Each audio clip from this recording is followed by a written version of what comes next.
Hello friends, welcome to our platform. कैसे हैं आप लोग? आशा करता हूं कि स्वस्थ होंगे। चलिए स्टार्ट करते हैं दोस्तों। आज हम लोग 3 अक्टूबर के करंट अफेयर्स को हम लोग डेली करंट अफेयर्स के सीरीज को कर रहे हैं और इसमें हम लोग प्रतिदिन के करंट अफेयर्स को टारगेट करते हैं। और आज आपका डेट है 3 अक्टूबर और हम जो है आज के करंट अफेयर्स को देखेंगे। जितने भी महत्वपूर्ण मुद्दे हैं, जितने भी महत्वपूर्ण आपके आज चर्चा में रहे न्यूज हैं, उन सभी को जो है हम लोग क्रमवार एक एक करके जो है डिस्कस कर लेंगे, जो आपके आने वाले एग्जाम के लिए बेहद महत्वपूर्ण हो सकता है। सबसे पहले एक इंफॉर्मेशन आप लोगों को देना है।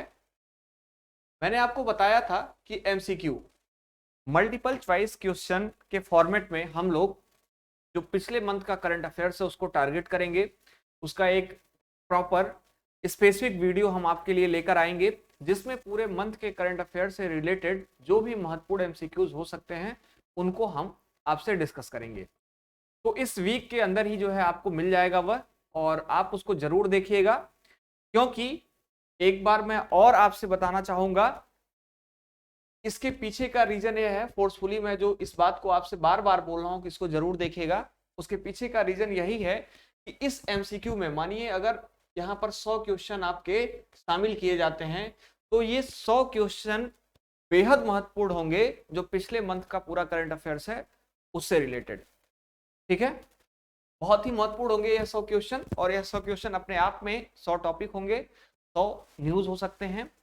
और साथ ही साथ ऑप्शन को भी इस प्रकार से बनाया जाएगा जिससे और भी जो है बहुत सारी चीजें आपसे डिस्कस की जाएं, जिससे ओवरऑल जो है पूरे मंथ के करंट अफेयर्स को कंपाइल कर दिया जाए इस 100 क्वेश्चन 150 क्वेश्चन के माध्यम से। क्वेश्चन की संख्या बढ़ सकती है, घटेगी नहीं। 100 से 150 हो सकती है, 200 हो सकती है, लेकिन 100 से कम क्वेश्चन नहीं होंगे। तो यह पूरा जो है आपको एक सूचना देना था। साथ ही साथ एक और महत्वपूर्ण सूचना है कि पिछले मंथ सितंबर मंथ में जितनी भी नई नियुक्तियां हुए हैं या खेल से संबंधित जो स्पेसिफिक न्यूज रहे हैं या फिर जो है पुरस्कार से संबंधित जो न्यूज रहे हैं, पुरस्कार से संबंधित जो चीजें चर्चा में रही हैं, उन सभी का सेपरेट वीडियो जो है 4-5 कैटेगरी ऐसी है, उनका सेपरेट वीडियो एक आप लोगों को अवेलेबल करा दिया जाएगा, जिससे आप स्पेसिफिक उसको भी तैयार कर सकें। ठीक है, तो यह सूचना थी। अब हम लोग स्टार्ट करते हैं आज के करंट अफेयर्स को, जो आपका 3 अक्टूबर का करंट अफेयर्स होगा। फर्स्ट नंबर की हेडलाइन क्या है इसको देखिएगा। भौतिकी में नोबेल पुरस्कार 2023 पियरे एगोस्टिनी, फेरेंक क्रांस और एनी एल हुइलियर को प्रदान किया गया। तो अभी हाल ही में अगर आप कल के न्यूज और आज की न्यूज से वाकिफ होंगे तो नोबेल पुरस्कार की घोषणा की जा रही है। किन क्षेत्रों में नोबेल पुरस्कार दिया जाता है, अभी कितने लोगों को मिला है, इन सारे के बारे में हम लोग जो है एक स्पेसिफिक वीडियो बनाएंगे। और इस साल के नोबेल पुरस्कार, जैसा कि मैंने पहले बताया आपको, कि जितने भी पुरस्कार हैं उनको कंपाइल करेंगे। और साथ ही साथ स्टैटिक पोर्शन से रिलेटेड भी अगर कुछ जानकारी आपके लिए बेहद महत्वपूर्ण होगी तो वह भी जो है इसमें दी जाएगी।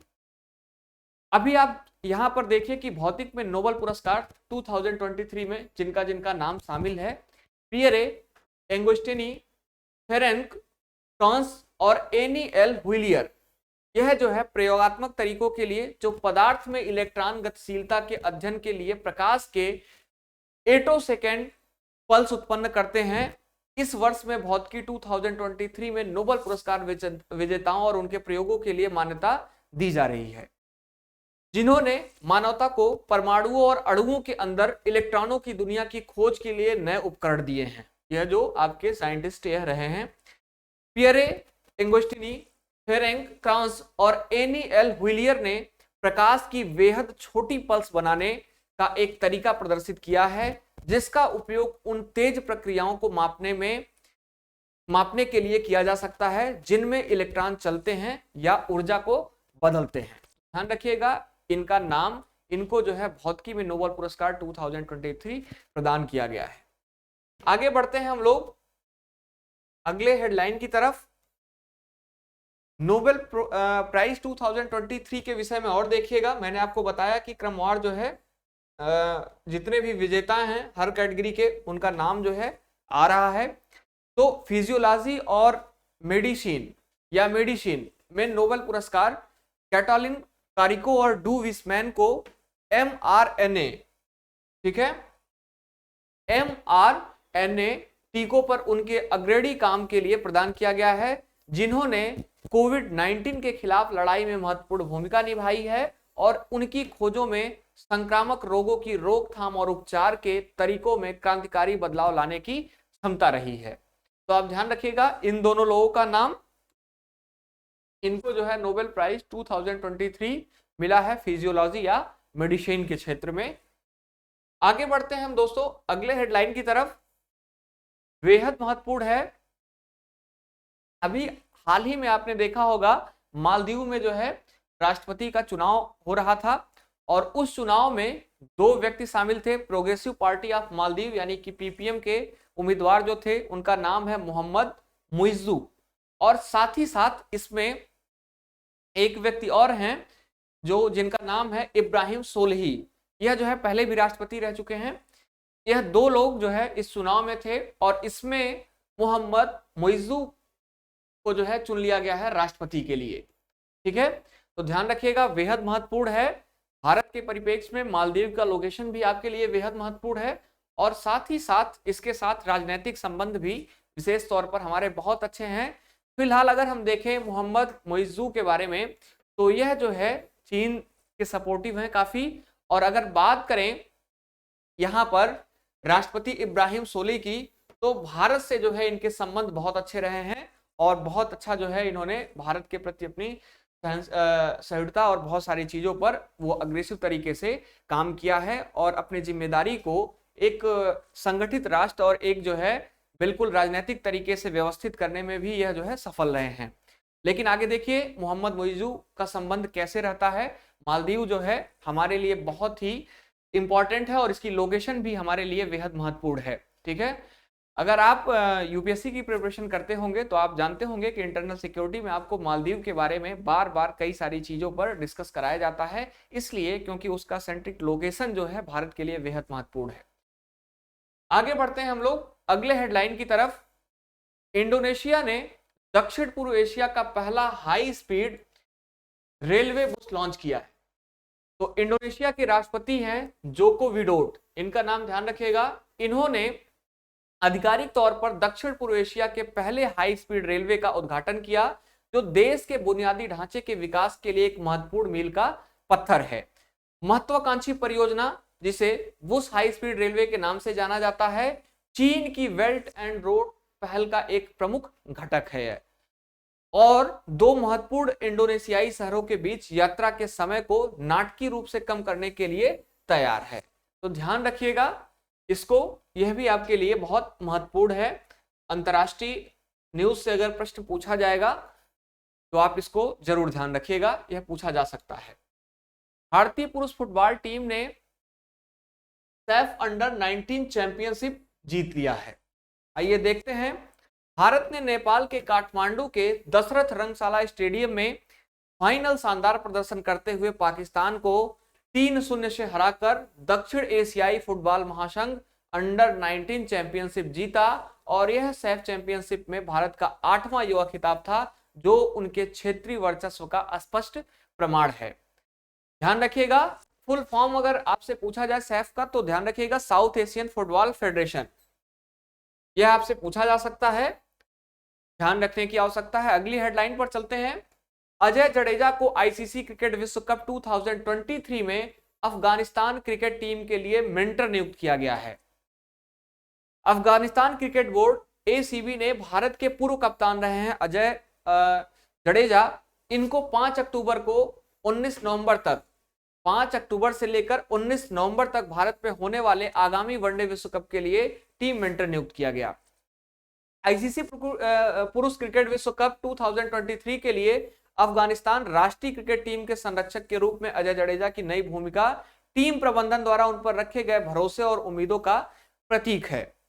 एक खिलाड़ी और कोच दोनों के रूप में उनका व्यापक अनुभव है, उन्हें अफगान क्रिकेट सेटअप के लिए एक मूल्यवान अतिरिक्त बनाता है।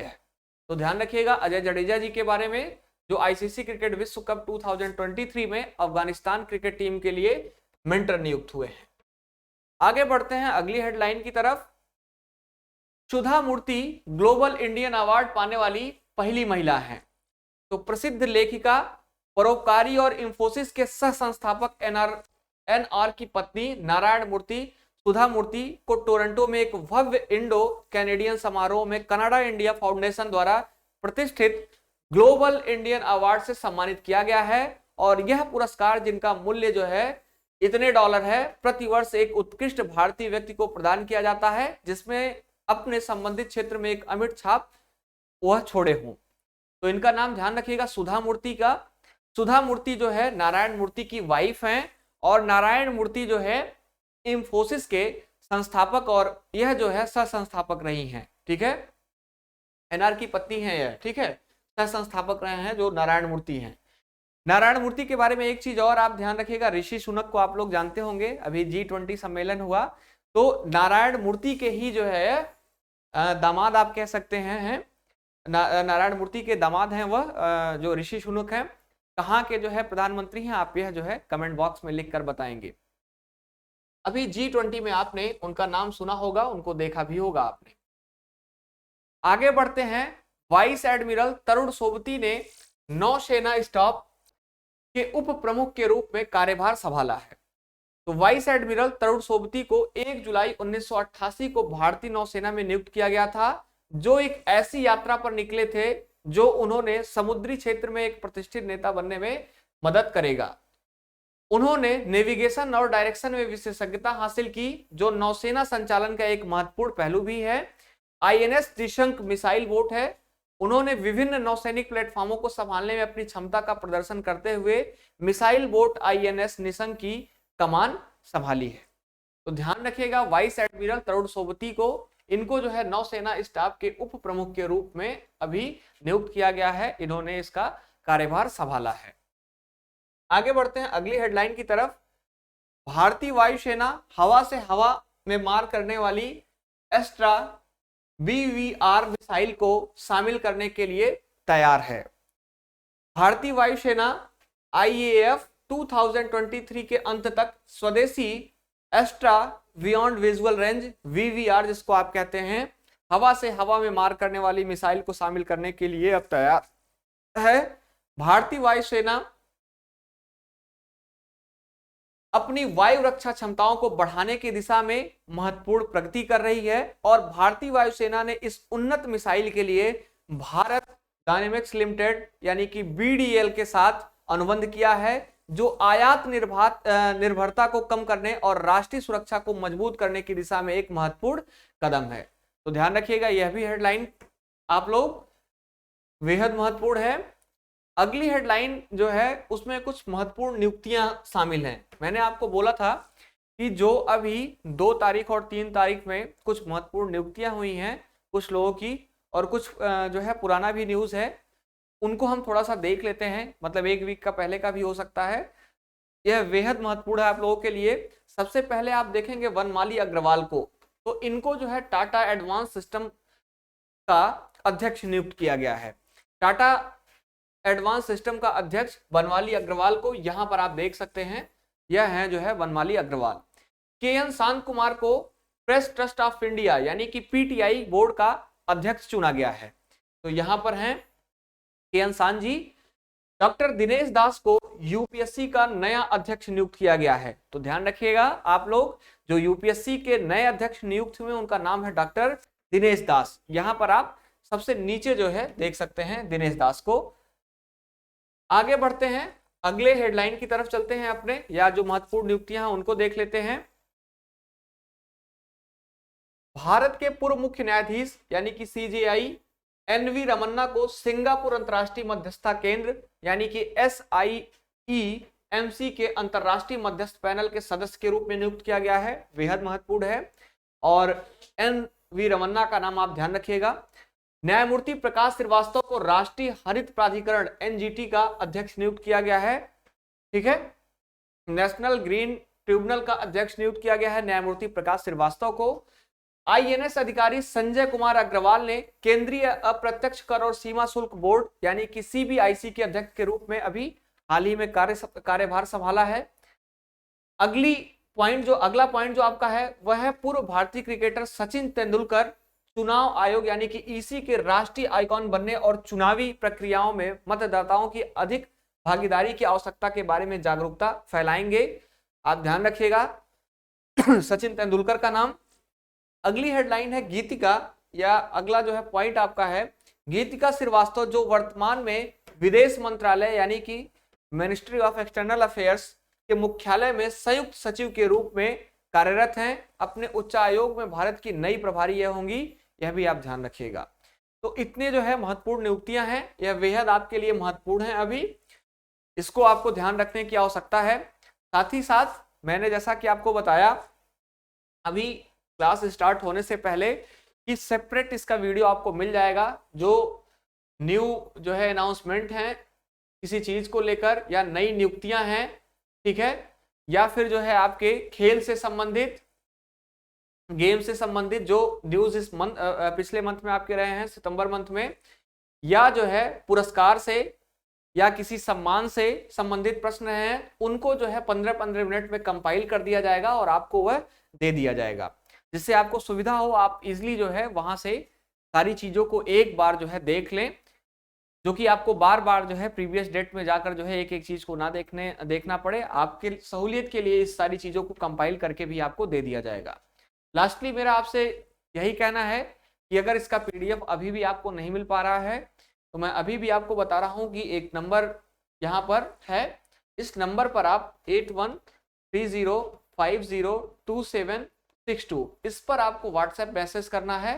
व्हाट्सएप मैसेज आप करेंगे तो आपको इसका पीडीएफ आपको प्रोवाइड कर दिया जाएगा, जो डेली करंट अफेयर्स का है, और साथ ही साथ एक ग्रुप में भी जोड़ दिया जाएगा आपको, और उस ग्रुप में डेली आपको करंट अफेयर्स मिल जाएगा। आपको मांगने की भी अगले दिन से आवश्यकता नहीं पड़ेगी। तो आप जुड़ जाइए साथ में और देखिए इसको। अगर आपको अभी भी कोई डाउट है या कोई क्वेरी है तो आप कमेंट बॉक्स में लिख सकते हैं, या फिर पर्सनली इस नंबर पर आप मैसेज भी कर सकते हैं। तो आज के लिए इतना ही, मिलते हैं हम लोग कल की क्लास में, जो आपका 4 अक्टूबर का क्लास होगा, और उसमें हम देखेंगे 4 अक्टूबर के करंट अफेयर्स को, जो आपके बेहद महत्वपूर्ण मुद्दे होंगे वह आपके लिए शामिल कर दिए जाएंगे उसमें। चलिए ठीक है, आज के लिए इतना ही। Thank you so much.